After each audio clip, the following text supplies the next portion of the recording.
hello to folks who Hello, hello. joined. Hello. I'm sure a lot of you have been here before and done this, but I'm super excited to be with Amber, and we're just going to chat for half an hour or so, and then per usual, if you all have questions, feel free to put them in now. Feel free to put them in later. I have a very amazing social media person who's on the other end who can take some of your questions and make sure that we see them. But we are just gonna sort of shoot the shit, um and chat about whatever comes to our mind. Though I did want to talk about your book since it's the Oh, 10-year anniversary. Do you have the copy? I was thinking about this yes, because I'm not in it's my it's apartment, and I have it right here. Ta-da! show everyone. Yeah, There it that is. really that was the original cover, right? Has the cover changed? It was no, they kept the same cover. I just wanted to sort of like keep it because it was such a It's such a like I good think cover. memorable. Yeah, just this sort of like eyeless woman, faceless I love woman. it. God, it's I so really on brand. Nothing's changed. I wish I had my sex object with me because I it's like a very similar cover where it's just hair and no face. And I'm like, yeah, that feels Oh about my God, that's that feels perfect. about They would be right. perfect together. Yeah, So they're just our faceless little gals next to each other. It makes sense. yeah. Wait, so 10 years. It's been 10 years since it was 10 first published. years.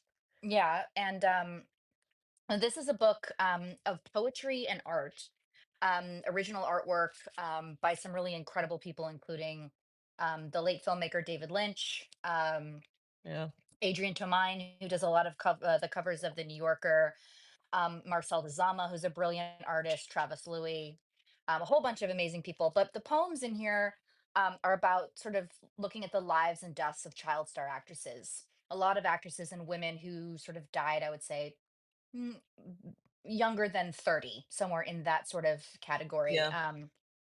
It's women from all over the world. It's women whose names you'll recognize, like Brittany Murphy or Sharon Tate, but then also Mhm. tons and tons of women that have been sort of forgotten through the ages, which is sort of commentary Yeah. on disposability culture and what it's like to grow up as an object for a living. And for anyone who doesn't know me here, Yeah. I did grow up a child actor. I started when I was 9 years old. I did a lot of TV and film, and I'd always sort of been a writer at the same time. A lot of people didn't know that about me, but that became the more predominant arm of my life. And so this was a really extraordinarily difficult, complex writing journey that took 6 years to write because it was both about researching the untimely deaths of these women, but then also sort of there's a meta aspect to it because there's Mm, poems in it that are also about writing about the deaths of these women and sort of yearning mm, for a kind of existential death of my own, to sort of see right. myself,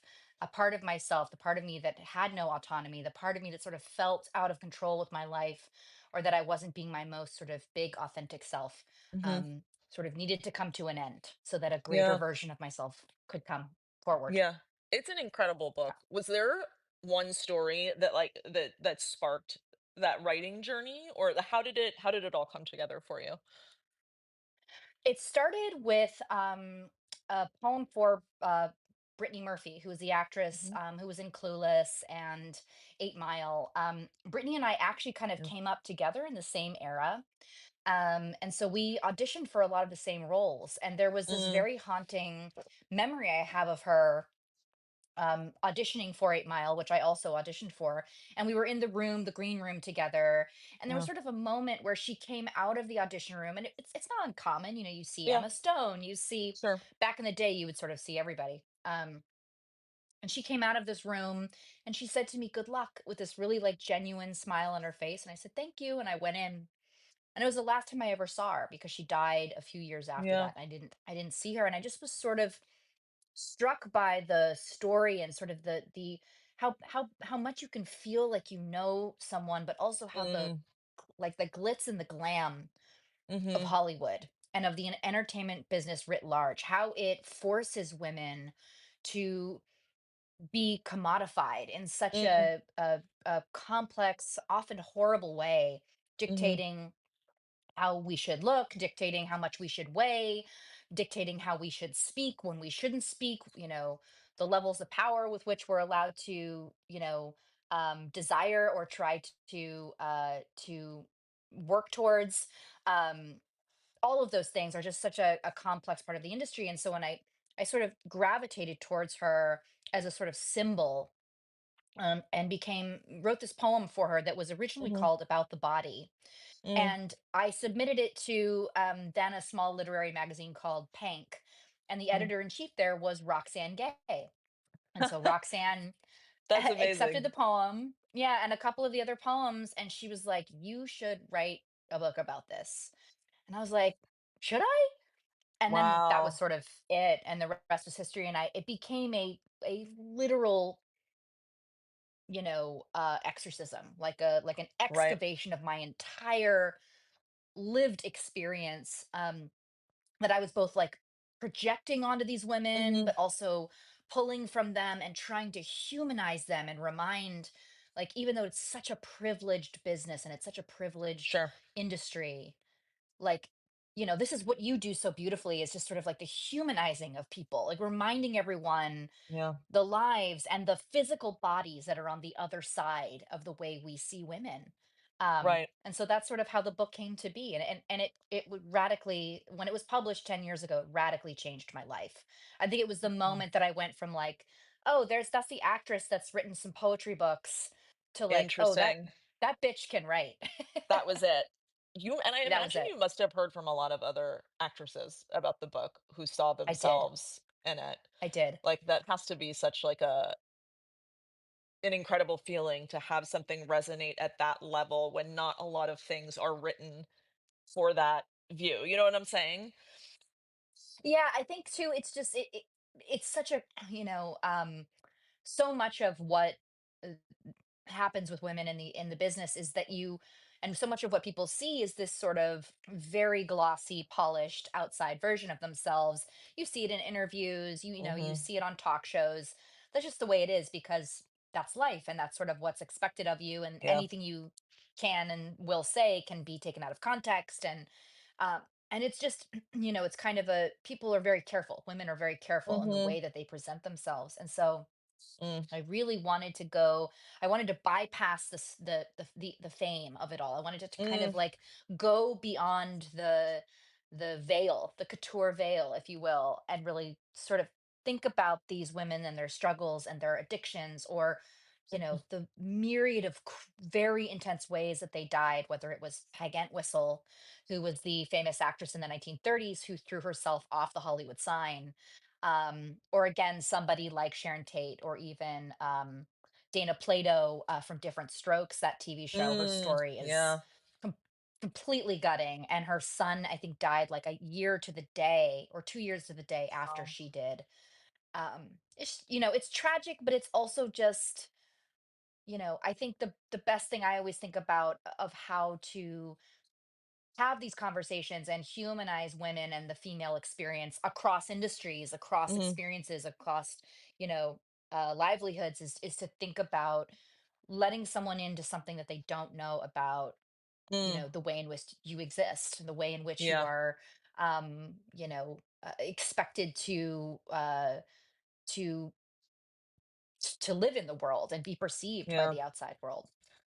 I just remember, I'm almost positive, I'm 99% sure this was from this because you've written multiple books of poetry, where there's a poem where, like, the last line or one of the last lines is not a speaking role. Am I remembering this Yeah, correctly? yeah. That I remember that so acutely, where you're like, "Okay, right." Yeah, that's It's that's sort of one of the opening poems in the book. It's called Untitled Actress, and it's the only right, one.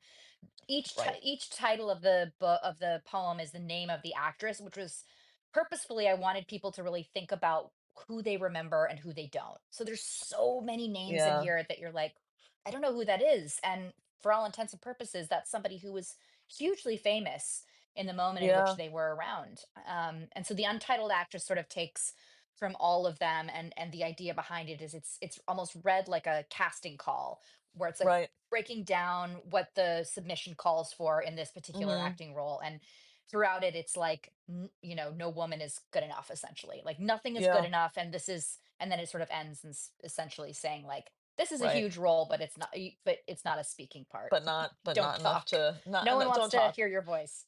Not Don't enough to talk. speak. What is it like looking Yeah. back 10 years later? Like, this is a dark question or thought, um, but you could update it, right? Like, and I don't even like, I even feel terrible saying that, but it must feel strange to look back a decade later and know that there are more stories, right?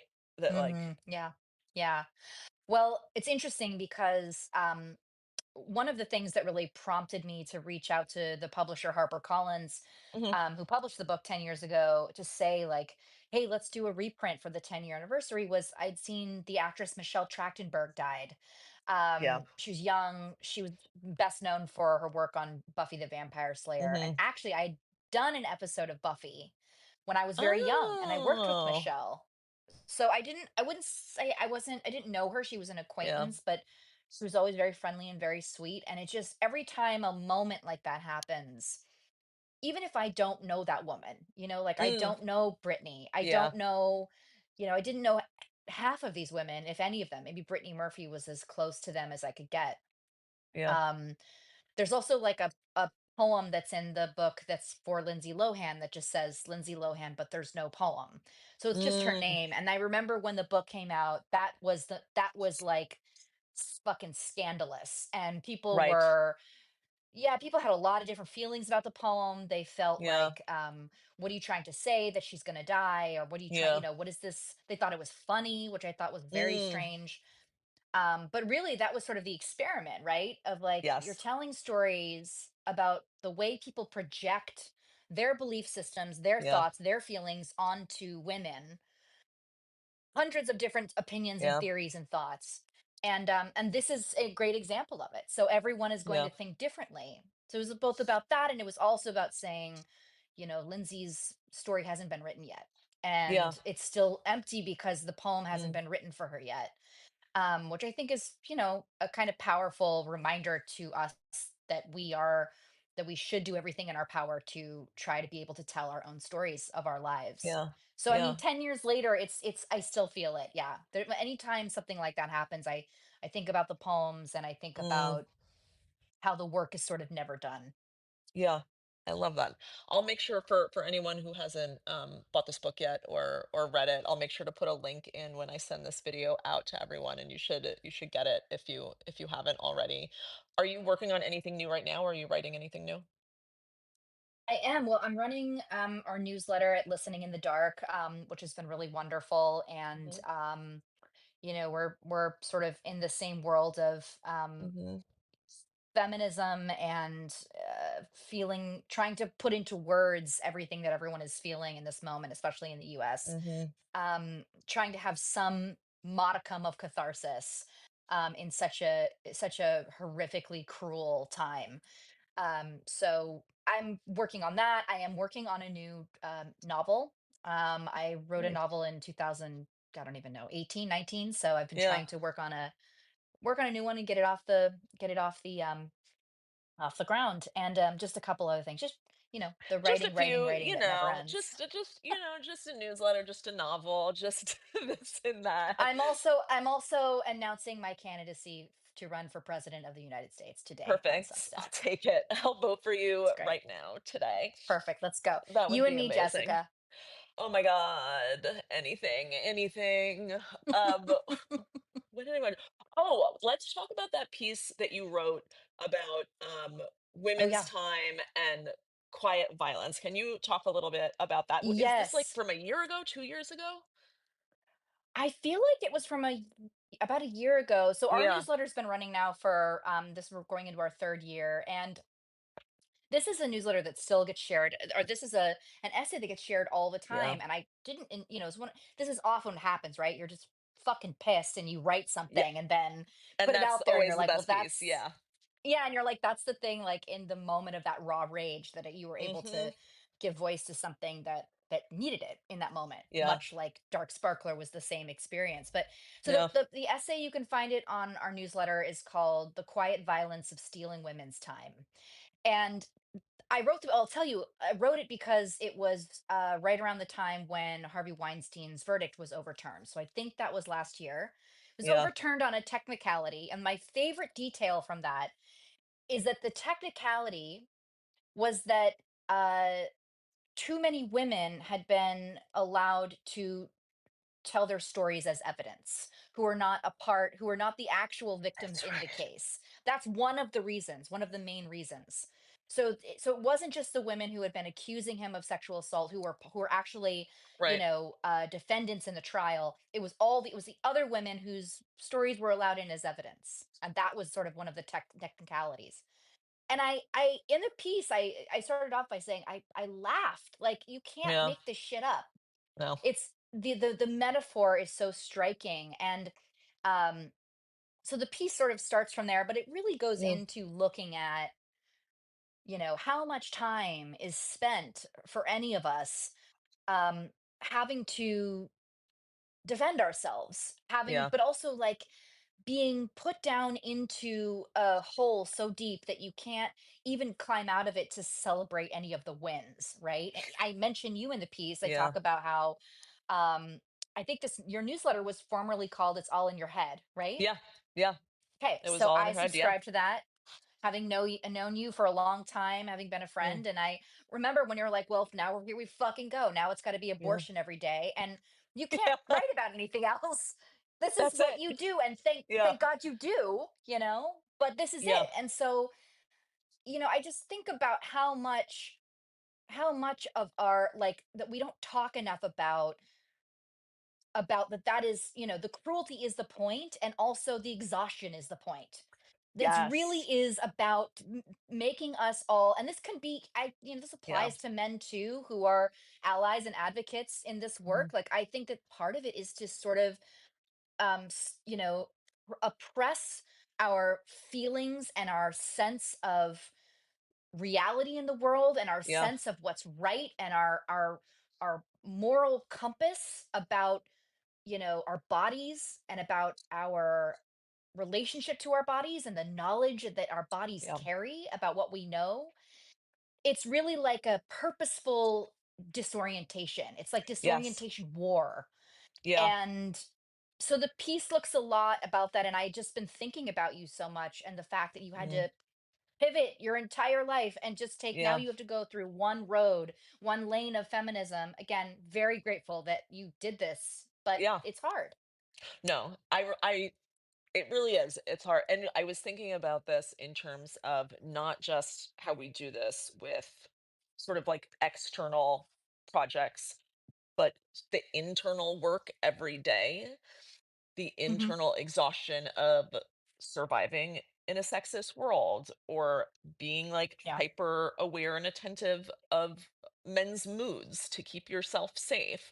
Like I wrote a piece a few years ago, I forget what it was called, um about how aware we are of men's anger, because that's a Yeah. survival mechanism. Like, you need to know, like, we can tell so clearly whether a man is angry, sad, like what's going on with his mood, because you have to.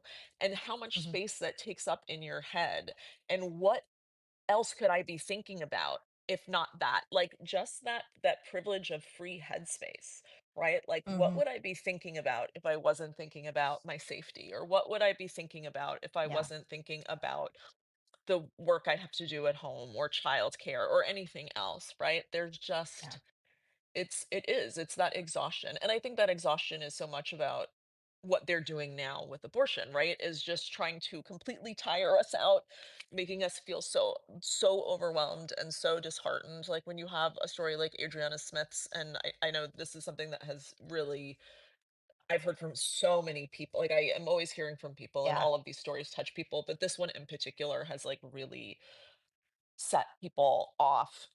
Yeah. Yeah. There's something like existentially wounding about hearing a story like that, and knowing that this is happening, and it just puts you on your heels. Like, it's hard to get on with your day. It's hard to do anything when you know something like that is going on. Yeah, I wrote about it last week. We do a Mm. weekly series at the newsletter called Good Riddance, which is Mm. just a place for, I basically share a piece of, like, a thing I'm letting go over that I want to get off my Yeah. chest, that I'm pissed about, or like anything. Yeah. And then people come into the comments and they can share their own whatever the thing is that week that they're like, I'm fucking done with this. And last week I wrote about that. And I think it really, I think the the joke finally became of like, oh, we're in Handmaid's Tale, was like, oh, it's no, it's real. Yeah. It's not Yeah. hyperbole. It's not, leftist crazy nonsense. Mhm. It's factual. Yeah. And I saw the most it just rose every hair on my body. Somebody had done a sort of video reminding everyone of this episode from the last season of Handmaid's Tale where Yep. there's literally a woman in an incubator who's carrying a baby who they Yep. knew. I mean, this came out years ago, where Elizabeth Moss has to Yeah. be there in the room with her to keep her alive because she's carrying a baby, and she's a black woman. They cast a black actress to play that Mhm. role. And it's so terrifyingly mirrors everything, this exact situation that's happening, but everything that's sort of happening, in a larger sense, where little by little, piece by piece, they're making it, it's so egregious. It's like nationalized cruelty or something. Like they're just, Yeah. everything is about that, and it's about spreading the wildfire of Mhm. cruelty so that we can all just, all we can do is hang on to each other and go like, which way do we turn? Which way do we look? Which way do we move?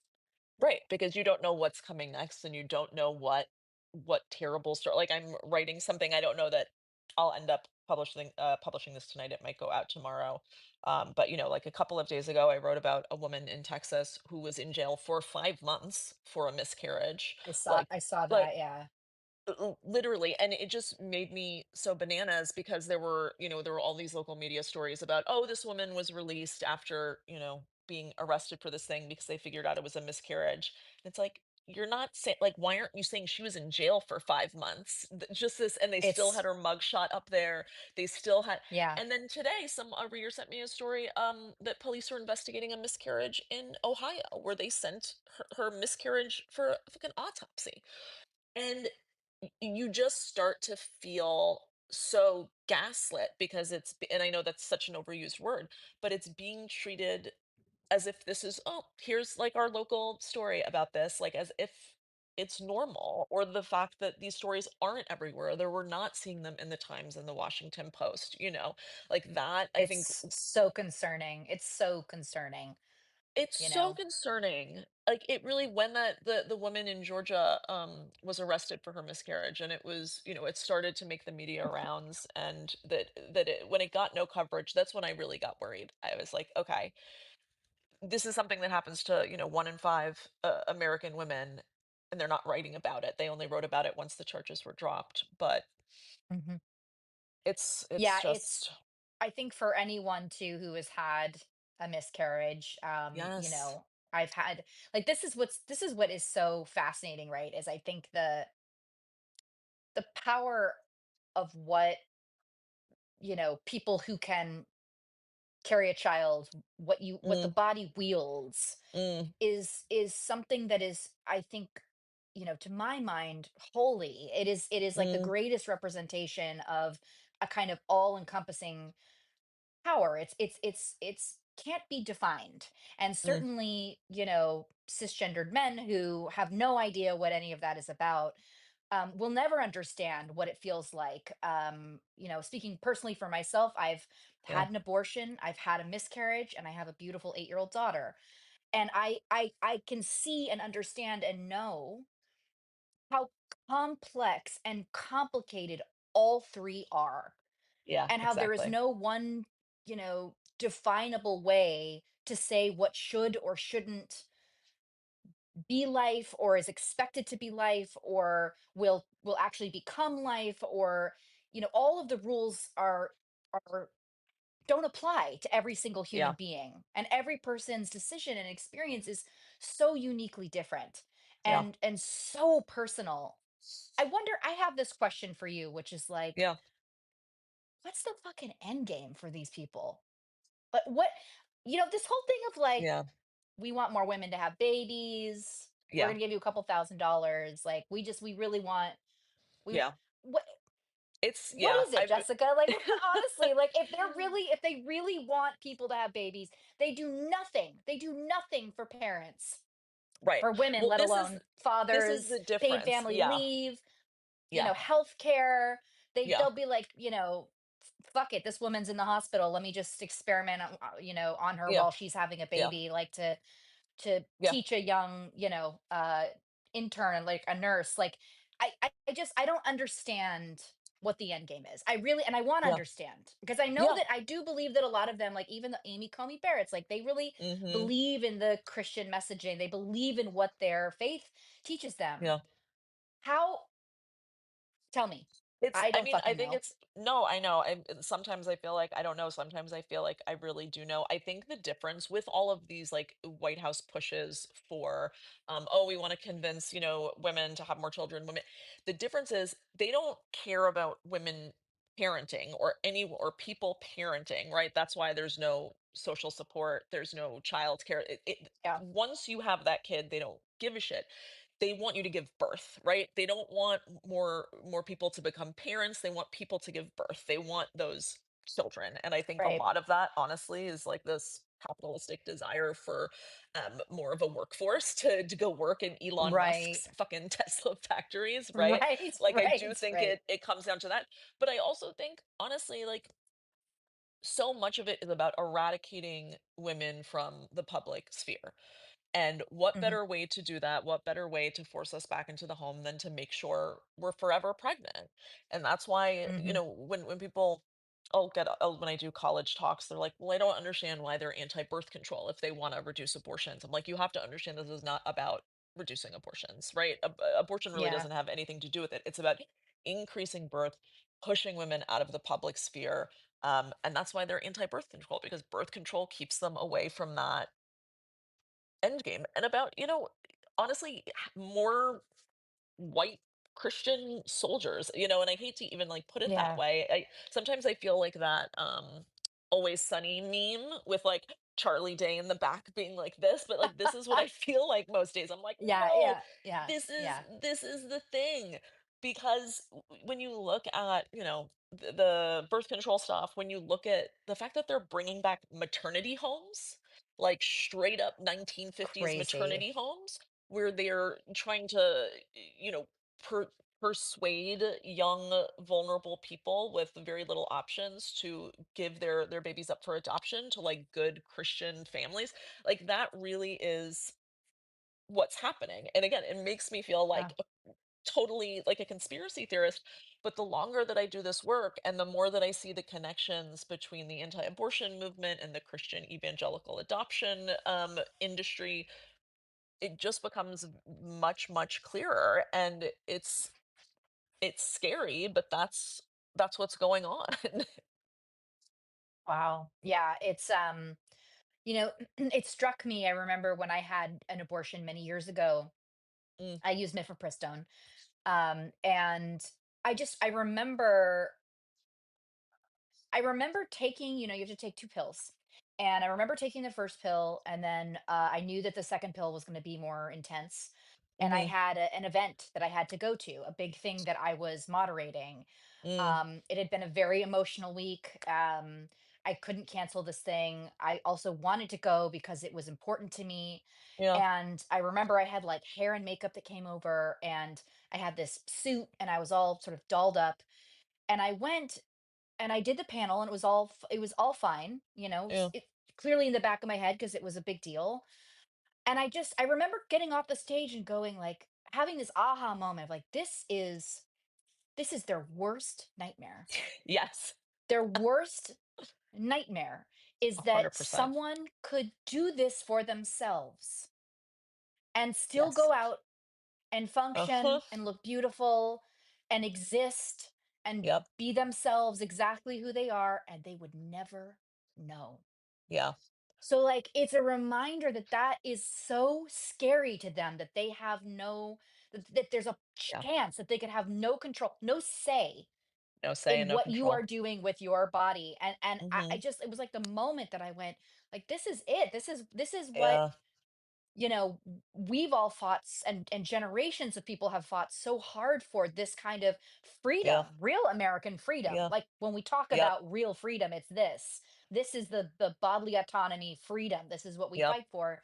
But this is the thing that I think scares them the most, is that they can't put us in an incubator or lock us in prison, Yeah. like those things. So it's really wild. And I've been just thinking so much about how to fight, as we were talking about, against Yeah. the the quiet violence of Mhm. stealing our time. And how do you keep going through all of that? It's so hot. I'm so glad that you brought that up about it being their worst nightmare, because I think about this all the time.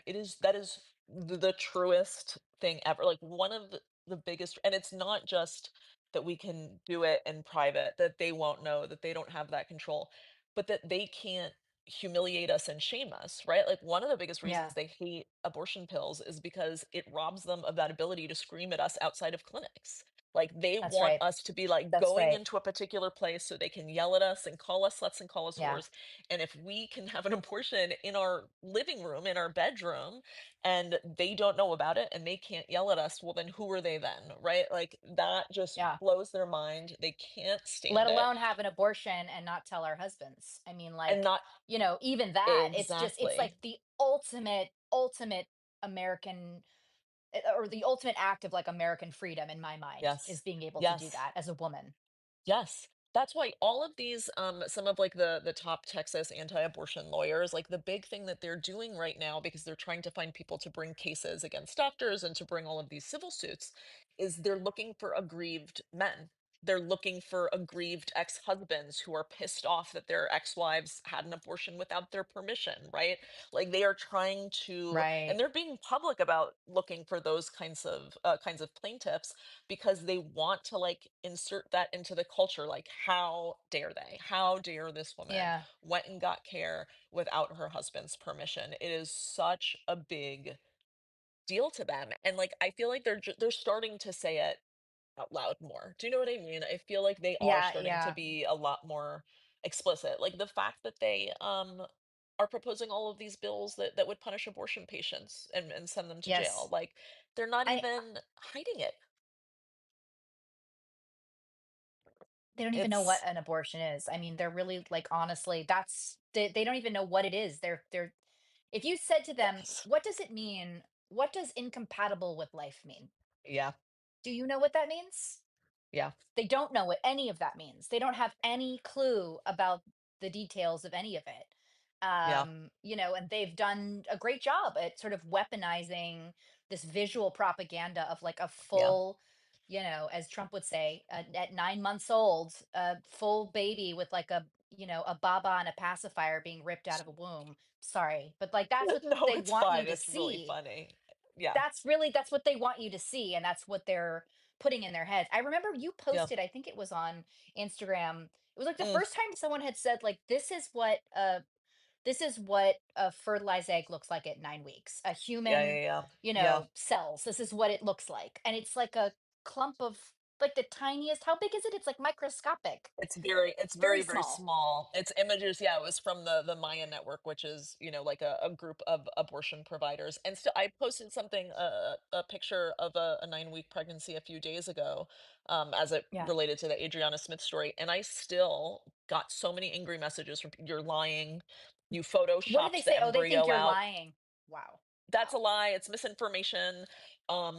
That's not you took the fetus out, or they took the fetus out. And I'm like, it's not a fetus at 9 weeks, my friend. It's an embryo, and it's not like I Yeah. think that Yeah. also people have been so sold on this, like the propaganda of all of those fucking baby apps with like, Yep. Yep. seeing Yep. like they think that there's like a tiny baby doll in there, and also ultrasounds are magnified, it looks very different, and like Yeah. what's hard is that you don't want to discount anyone's experience of pregnancy loss where they feel like Of they course. saw something, and of course, but this still is true. Like what we're showing you Yeah. still is. Is still true. Yeah. Yeah. Well, it's the same thing with the billboards I see, Mm, a lot when I'm, driving upstate here in New York. You see this sort of all life is precious, Christian billboards or whatever, but they're never showing what you show. They're not showing the little, like, yeah. glob of, looks like almost mucus. No. They're showing a Yeah. baby with blue eyes, like a beautiful little Aryan baby. That's what Yep. they're showing, and that's what they've shown forever. I even, when you showed that picture, went like, "Wow, is that really what it looks like?" Me. Like, Major Same. feminist, thinks I know a lot, had no clue. It's Same, very same. eye-opening.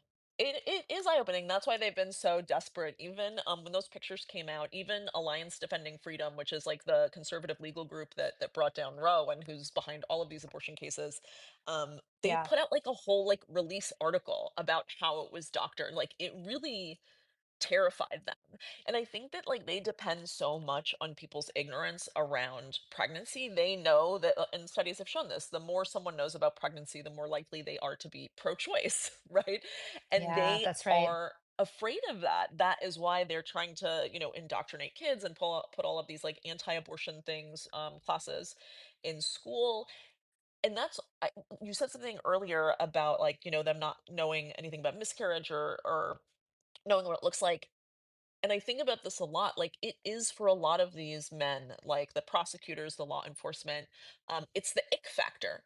Like, they see Yeah. miscarriages and they don't know how bloody it is. They don't understand what this looks like. They don't understand what's in front of their face. And so immediately they're like, ugh, gross, don't like that. I don't like that you Yeah. miscarried and put it in the Yeah. trash. I don't like that you Yep. miscarried and flushed it, and therefore I need to send you to jail. Like, there is just like Yep. this deep Yep. fear and ignorance behind it. Um, It's so true. and they It's just want so to keep true. it that way. Oh, Yeah.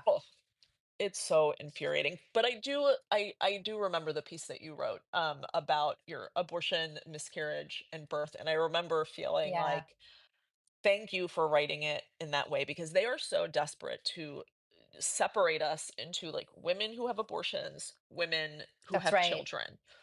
And That's that's right. not the case. Most, we're both. We're all of them. Like and it's all Yeah. part of the same sort of like holistic reproductive healthcare life that we have. And Yeah, they don't want people to know.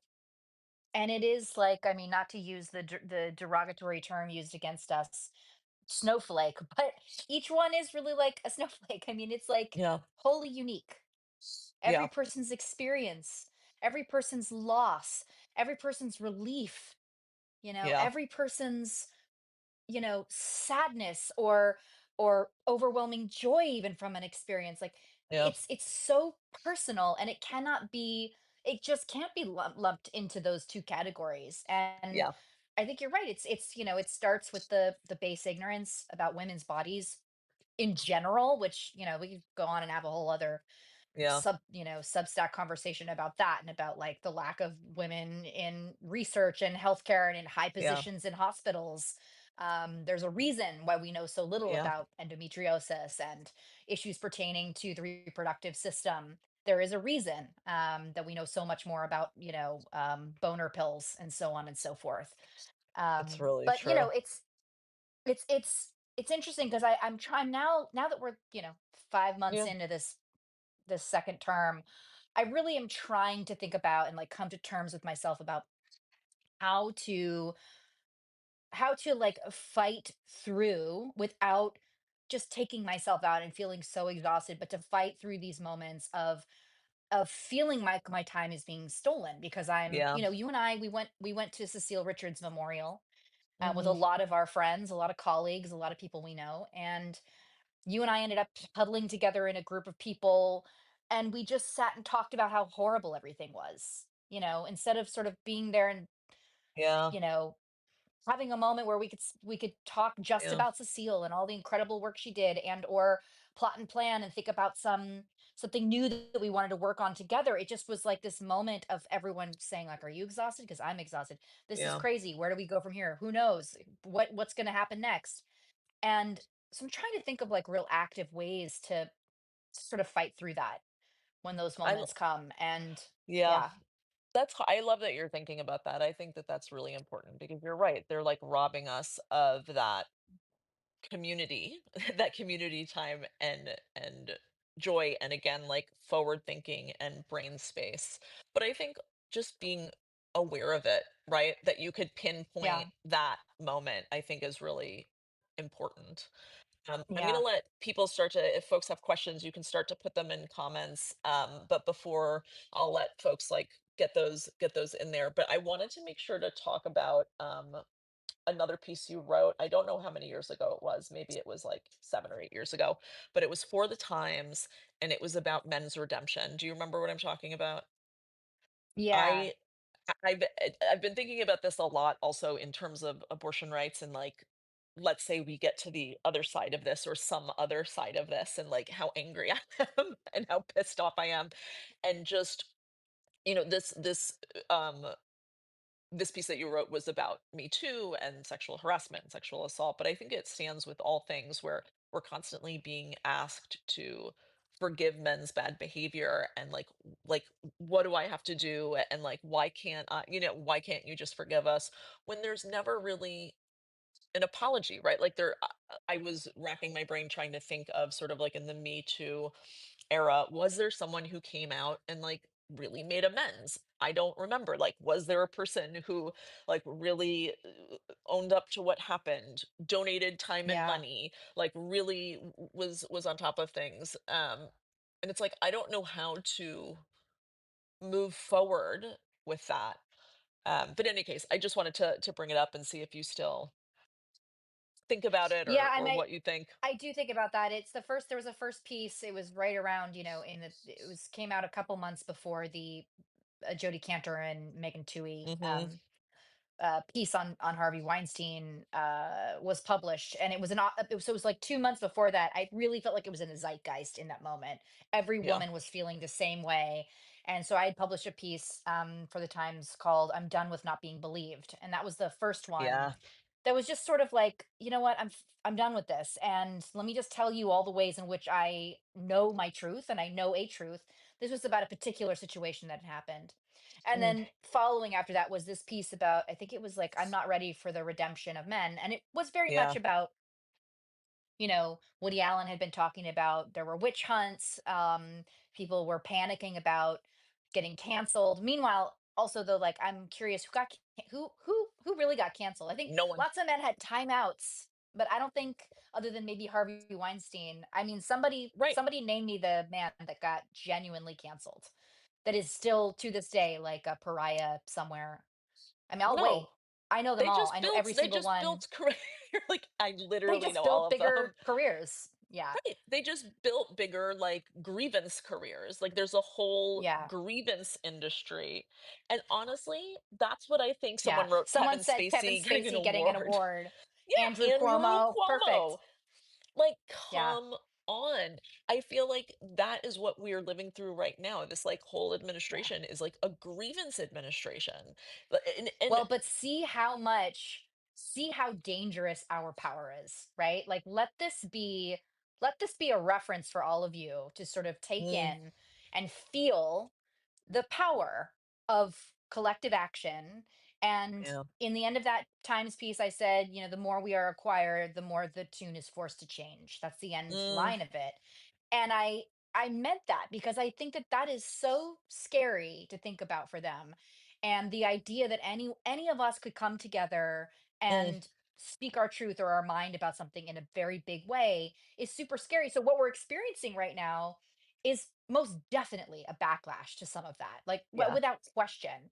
I think, the pandemic having happened sort of calm down the heat of everything that was going during that moment and allowed for this huge swell of red pilling young men who sort of Mhm. felt like they didn't know how to exist in this world with women who were angry and had a lot to say about their anger and their Yeah. frustrations, um coupled with like the men who felt like, oh man, now I can't like put my hand too low on the back, I have to ask, like, I'm now what do I do? Ugh, my workplace will never be good again. All of those things just Yeah. seem to be like, now we are feeling like the full, like funneled heat rage of Yeah. them essentially saying like, how dare you, how Yeah. dare you. So No, I I sit with that, 100% I sit right. with it a lot, but it also makes me very aware of our power.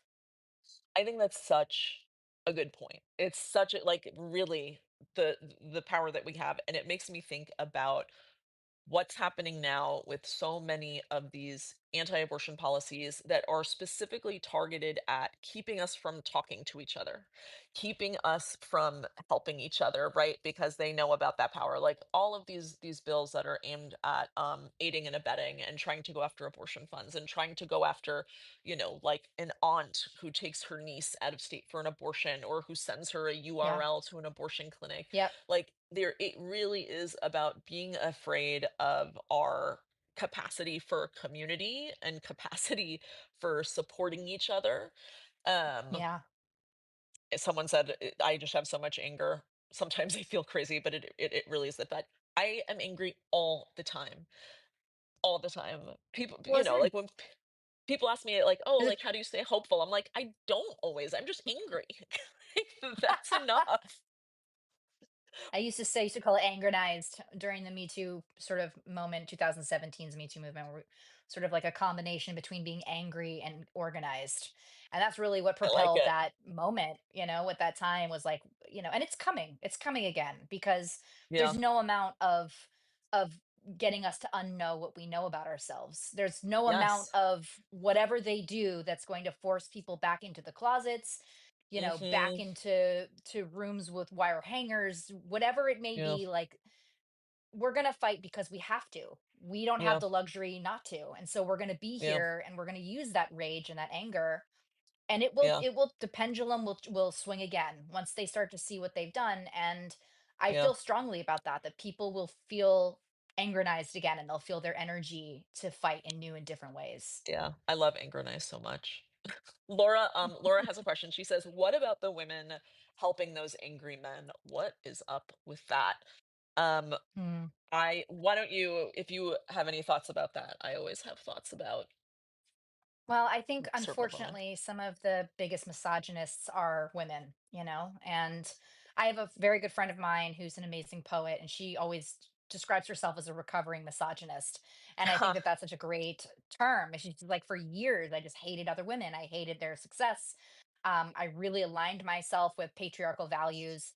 I think there's Yeah. a misconception around that term too, which is sort of so played out. But Yeah. patriarchy is not necessarily men. It's an idea, it's a way of living, it's Yeah. a way of believing, it's a way of aligning yourself to systems of power that are sometimes dangerous and terrible. And women do it too. Women can do it too. They are deeply guilty of it. I mean, I've seen that for many, many years in the entertainment industry, where Mm, there's a producer or there's somebody who's like been able to get up the ranks as a woman by behaving like a man, by having a kind right. of power structure and attitude that is more aligned with that than any kind of sort of nurturing or femininity. So Yeah. I think that that's part of what it is. I think for a lot of women, maybe too, it's like easier to just do that because that's the way it's been done for Yeah. forever. And it really wasn't only until the last couple hundred years that, women have fought for their rights and have challenged these oppressive systems and tried to change things for the better, and really have moved the needle. So it's still deeply ingrained in us, it is just like, I think, in the Yeah. way that for a lot of men there's also this sense of like, what is my point, what is my purpose in life if not for Mm, war of all kinds, whether right. that's war against women or whether that's like literal war, Right. whatever that may be. So I think I think it's definitely true. I don't know, what's your take on it? No, agree. I mean, I think the same thing. I think it is about access to power. And I think when you don't have access to systemic power, aligning yourself with misogynists and aligning yourself with patriarchy, white women specifically, makes you have the illusion of power, right? And Yep. I think getting that like patriarchal pat on the head feels valuable. And sometimes it is literally tangibly valuable. Like there's a lot of money to be made. It's like good it's a good job to go be like an anti-feminist woman. You'll get so much money on the speaking circuit. You'll get books, right? Like there is a lot Yeah. of attention and validation and money to be made there. But like the thing that I always say that I wish a lot of these women knew, like especially the young women, and I see it online all the time where they're like trying to be sort of like anti-feminist and anti-woman in these TikToks and stuff like that. I'm like, that is only going to last so long. Like they'll give you what you're looking for now, once you get old, once you are not pretty to them, like once you lose That's right. value, That's that's right. it. Like they're gonna call you a cunt just like they called us a cunt. Like there's not gonna be Yeah. any distance there, right? And then Alyssa says, "And the illusion of safety." I think that that's really true as well. I think the Like if illusion of safety is really, really true. And I think there's a sense of, if you haven't had, we are in some ways, we are kind of, in a deep understanding of all through all the work that we've done. We are woke, if you will. It's a yeah, wonderful word. It means you've been awakened to something, right? That yeah. you've come to understand something that you did not understand you before. And I think for maybe perhaps a lot of women, like that feels like a way to have a kind of power or proximity to power in your own households. That might Mm, feel like it's something, and I think for maybe a lot of women that is, but the enabling of, I saw someone mention like the enabling of abusers. mm. I think about the Giselle what's her last name? Maxlin? The um Oh, I know who you're talking about. yeah, like Yeah, everyone knows what I'm talking about. Okay. But speaking in terms of like those people who are women who are so willing to go so far, so many yeah. women who are working in the White House, who are working with Donald Trump. Again, I think Oh my it's like God, a total yeah. proximity of power, and it makes you feel like this is a thing Epstein's to girlfriend. aspire to. This is where my level of power is best served, because this is Right, sort of all I've been shown. This is what I have learned and what's been passed down generationally as wisdom for a lot of women. right. And it has that like I'm not like other girls. I'm different. I will be immune from the consequences, and like you never will be. And you never will Lor be. No. No, never. I know we're almost out of time. I wanted to take one more question. Lauren wanted to know, how dangerous do you think the whole "men are suffering and we need to acknowledge it or there will be consequences" narrative is, which we are seeing a lot right now, right? Where the left is um democratic mainstream is like, how do we reach angry young men? We need to, bring them back into the folds. Uh, I'm wondering what you think about that. This is really good question. I don't have a full answer. What I will tell you is that people like, so my husband is David Cross. He's a stand-up comedian. He's done a bunch of TV shows and stuff. If you're an Arrested Development fan, he played Tobias Fouquet with the little mustache and the teeny tiny shorts. Fantastic. Um, yeah, but he's a, he's in the world of you know, this sort of white male stand-up comedians who are like pushing the edge, especially in the Hmm. 90s with Janine Garofalo and Mark Maron and even the Yeah. Louis C.K.'s. And I think for I can speak for him, but I know for other people too, they sort of feel like they feel this tenderness towards like what, and a kind of responsibility. Like Mm, somehow these kids fell under the, went the way of the Proud Boys because everyone was sort of taking the importance of men talking to other men mm, and making sure that they understand so much of this. They took it for granted, and it sort of got pulled out from underneath them. And instead of, again, like the Me Too movement, I think was such a conduit for all of this, and it mm, created this moment for women to be wholly misinterpreted, and for mm, survivors to sort of to have their stories ripped away from them, and what we yeah, were all collectively asking for to be turned into something very ugly, again, by yeah, people who, were going to benefit off of a lot of that. So I do think that we have responsibility to some degree to acknowledge the problem and to sure. talk a lot about it, because a lot of us, not me personally, but a lot of friends are raising boys. It's really scary. Yeah, And I think it's a time where, in general, no matter what gender you are, we are in the age of AI, of rising AI. We are in the age of isolationism, of yeah, separating us from each other, of, of dating each other on, apps. That's not a bad thing, but like just yeah, all of it cumulatively is separating us. It's making it so that we yeah, are forgetting our neighbors and our responsibilities to each other and our and as a nation, as a country. And so I think it's all tied in. So I think it's not a simple answer to just say like, should women help men Yeah. out? Should we help them fix it? I think the problem is much bigger. And I think Mm, it comes first and foremost from losing our humanity as a whole, as a mhm, country, and losing a sense of how to communicate, how to be in relationship with other people, how to argue face to face. When was mm, the last time, yeah. Jessica, that you like argued with somebody, like had a good argument where you Yeah. No. disagreed and you were like, we're gonna fight this out and I want you to see my side and I don't want to see your side, but I'll listen. No. You Yeah, know, now it's in forever, the yeah. comments. And even the Yeah. comments, it's like, if no one here knows what astroturfing is, go look it up. The New York Times did a huge piece on Yeah. it.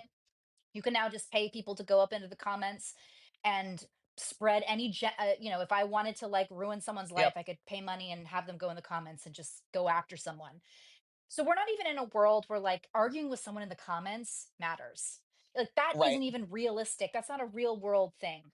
So I think it's cumulative. Right. I think it's all of it.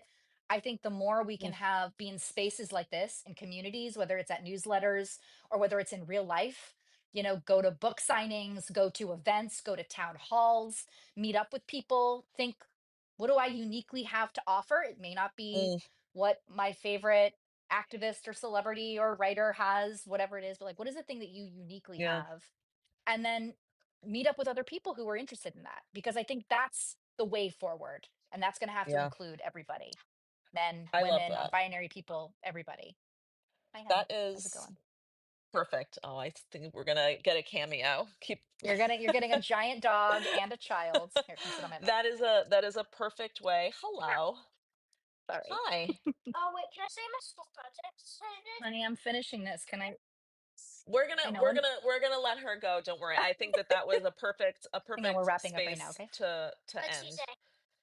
Yes.